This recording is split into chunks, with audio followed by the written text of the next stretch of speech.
Hi guys, so I've not been doing this kind of videos for a while now, but I thought that I could do one every few months. I don't know, maybe get back into it, one per month, but let's see how this goes.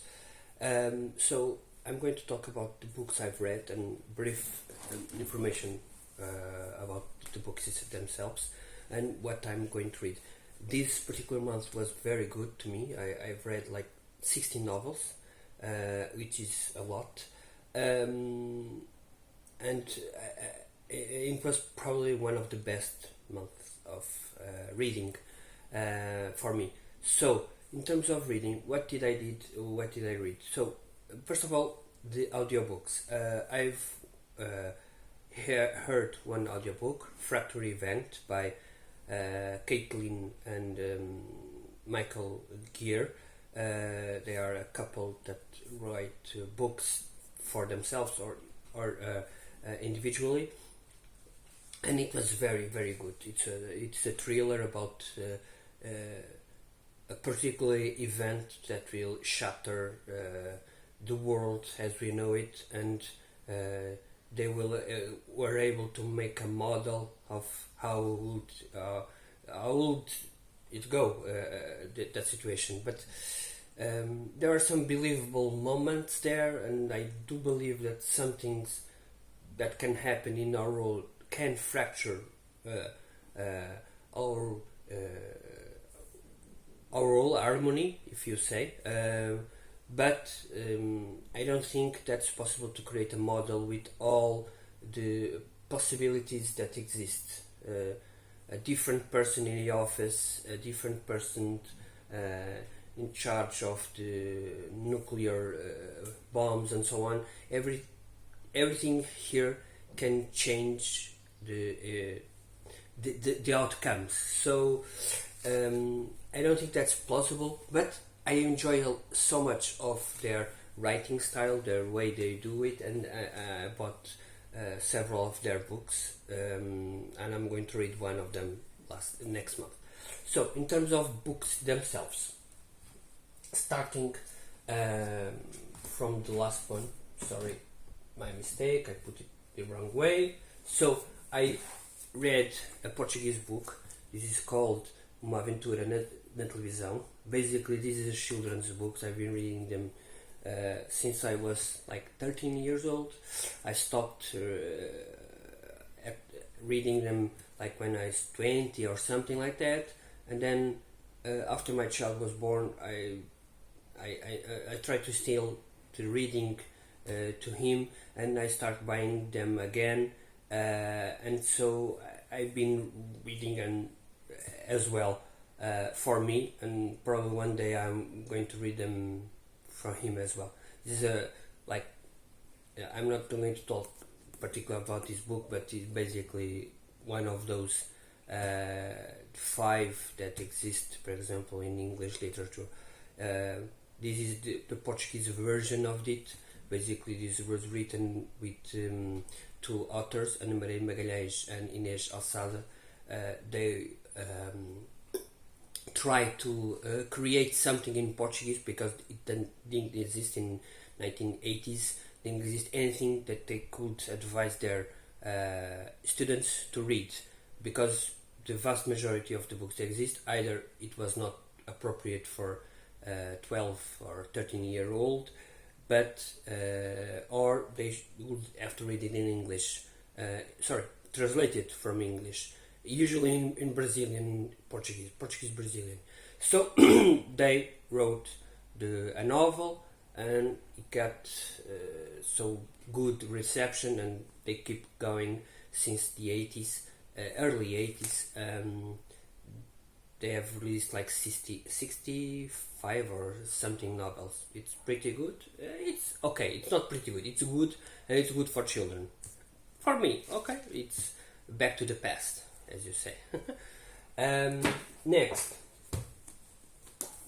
I read Annihilation Squad. This is the last book on the last century's first trilogy. Gav Thorpe has released a third novel on it now, a fourth novel, sorry, this last year, I believe. But back in the day, it was a trilogy. Not they can be read independently. They are not. They are connected because the characters are the same and the story progresses. The characters have progresses, but they can be read individually because usually what Gav Thorpe does is like, okay, this happens and then he gives some information about it. So even if you didn't read or didn't remember the second book or the first book, he will tell you what happened. They are a Pinalesian in the 40k universe, so in the Warhammer 40k universe. So basically everything that needs to be done and it's dirty and it's they will do it. To be honest, I really enjoyed the novel. My only complaint will be the ending. It's not. It ends okay. It ends how it should be. How it should be handed because I don't see anything different. But they could have go for one or more or 2 pages just to check. Okay, did they manage? Did they not? Whatever. Unfortunately, that didn't happen. But overall, I really enjoy these 3 novels. If you enjoyed, cool. If you enjoy like Leo Kessler, for example, or you will enjoy this one. It's grim dark. Next, we have How the Skin Sheds. It's a short story, like 100 pages, by Chad Lutzk. I bought this and read it in the month of July. It's a good revenge story with Western stuff. Then, Tombs by Junji Ito, the author that I've been reading quite recently. I've read almost everything by him, so it's another collection of manga, or manga in this case. It's pretty good, to be honest. I really enjoy this one. Ice Hedge by Kim Stanley Robinson. This is a novel I read pretty fast, to be honest. These are like 3 novellas connected, the same story, and I didn't enjoy the book itself, how it was done.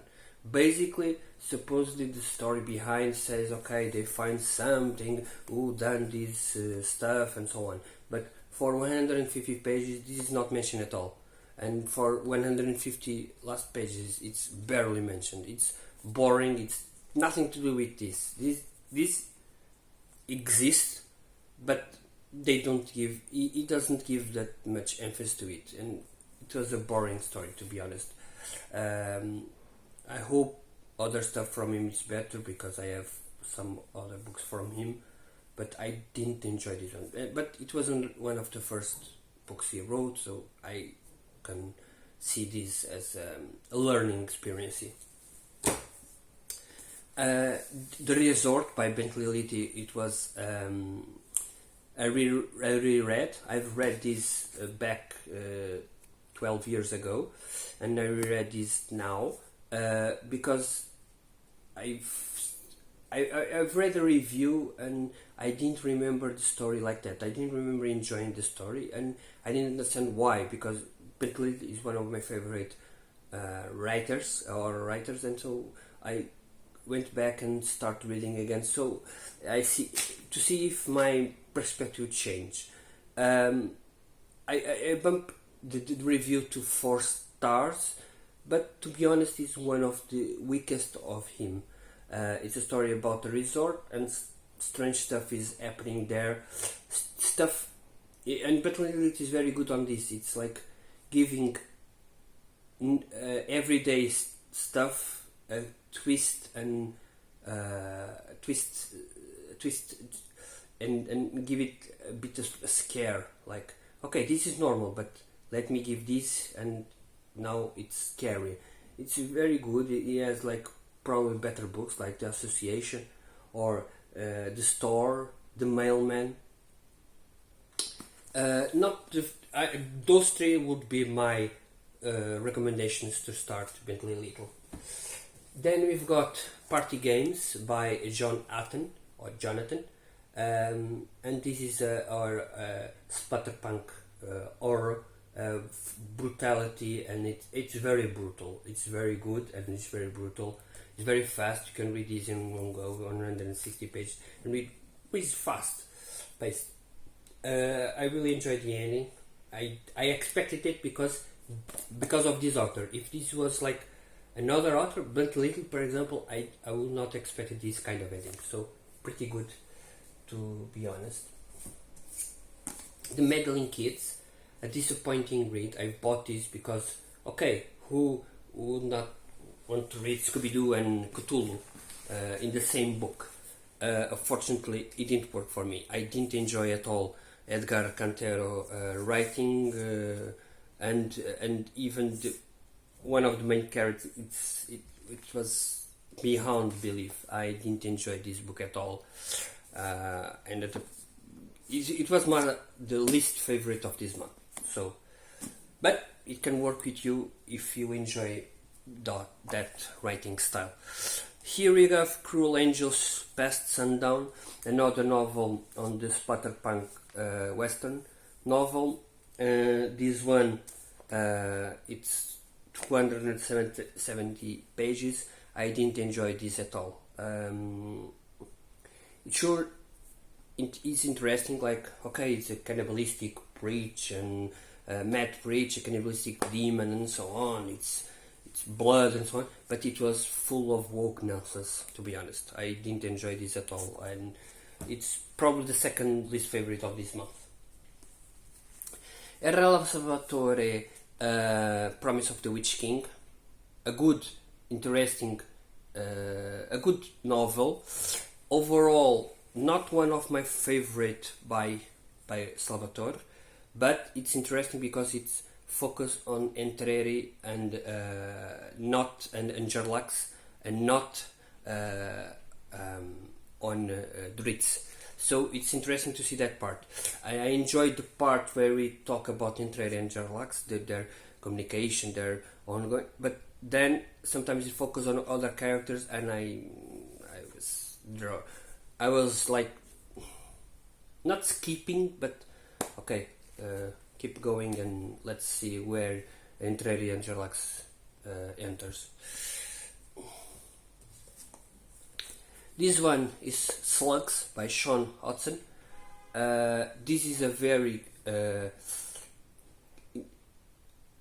novel that really reminds me of Rats by Herbert. I don't know his first name. Okay, it's Herbert something, and it's Rats. And this one is Slugs. Basically, the slugs, a new kind of slugs are appearing in London. In London, not in London, in the outskirts of London, and our characters have to deal with it. It's fast paced, which I didn't expect for a book of the 80s. It's good depiction of horror and how the slugs hit the person. It's dark in that regard. The only thing I could say I didn't enjoy as much, because I enjoyed the characterizations of the characters and so on. The only thing I could say I didn't enjoy was the ending. It was too easy. But even so, I would rate like this an 8 out of 10. It's a very good novel, to be honest. Then I reread Troll Slayer by William King. I want to read all of them, until the Vampire Slayer, because I really enjoy William King writing style. I've read this like 11 or 12 years ago, and I went to read them again because to make me I know, reminiscences. I don't know how to say that word, but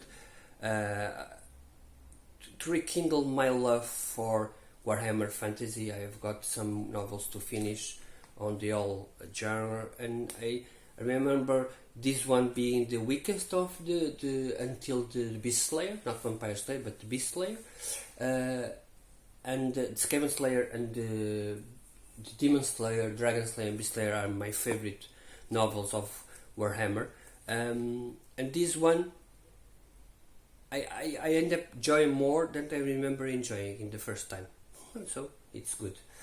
Highly advisable for anyone who wants to try Warhammer Fantasy. State of Fear. This is by Michael Crichton, and it's a very, very intelligent way of making you think about global warming and what's happening, what's not happening, and so on. It's very, very good. I will not talk about this much because I know this is a controversial topic, but you read this and you get doubts about all of this global warming. Of course, we know that stuff needs to change, like the pollution and so on. We can't live on less pollution, but is it really the focus, or is it really the what's making global warming? So the problem here is with me driving my car to work or something like that, and not the companies that grab some fruit from Argentina, go to Thailand to package them, to package them, to make a package of it, and then travel again to United States. So I am the problem, but you don't see this problem of pollution.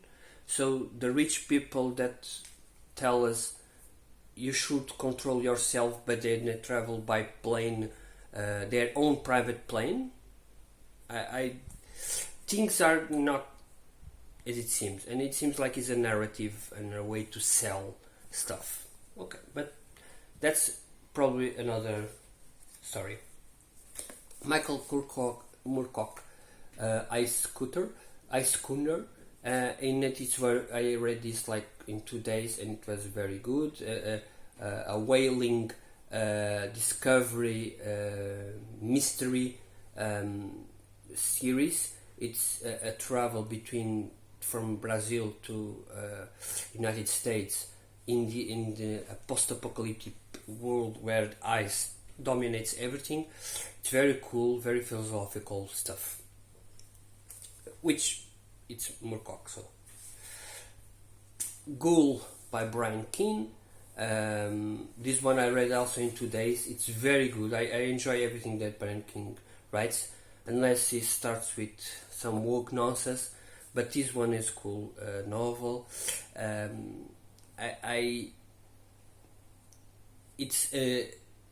It reminds me a bit of Stranger Things, because we're back in '84, and this guy tried to throw some stuff that we lived in that time, and that music, that stuff that existed, that cartoons and so on. It's cool to beat that stuff. And then the boys themselves, they are boys, they are 11, 12 years old. So you would expect, okay, but they can't die, so make character overpowered and so on. And he does a believable story, and people will die, and that's truly what I enjoy about horror, and not as much as fantasy, because usually fantasy, a boy can defeat a man, or it makes no sense probably, but here it does it believable. It's a very good story overall. I don't know how it fits in his overall mythos, but let's find out. I think I have one more to I'm reading currently. I'm not going to finish this month. It's Galaxy in Flames by Ben Counter, so let's see. Then books I'm going to read. I'm not going to talk about them that much. We've got Funland by Richard Lehman. I'm trying to read one every couple of months. Speaker for the Dead by Orson Scott Card. It's a sequel for his first novel. A Shadow of Empire by in Star Wars, of course, by Steve Perry. Also a sequel, Dark Nocturne Vampire Hunter. It's in the 10 book. I'm going to read this one per month. Another Junji Ito. This one, it's called Soishi. It's this character here that appears in other stories by him. It's also a sequel, Raven Cry. This is the second novel on Raven Mark series. I'm going to read this one this month and probably next month the third one. A sequel also, it's Thunderhead by Neil Shusterman.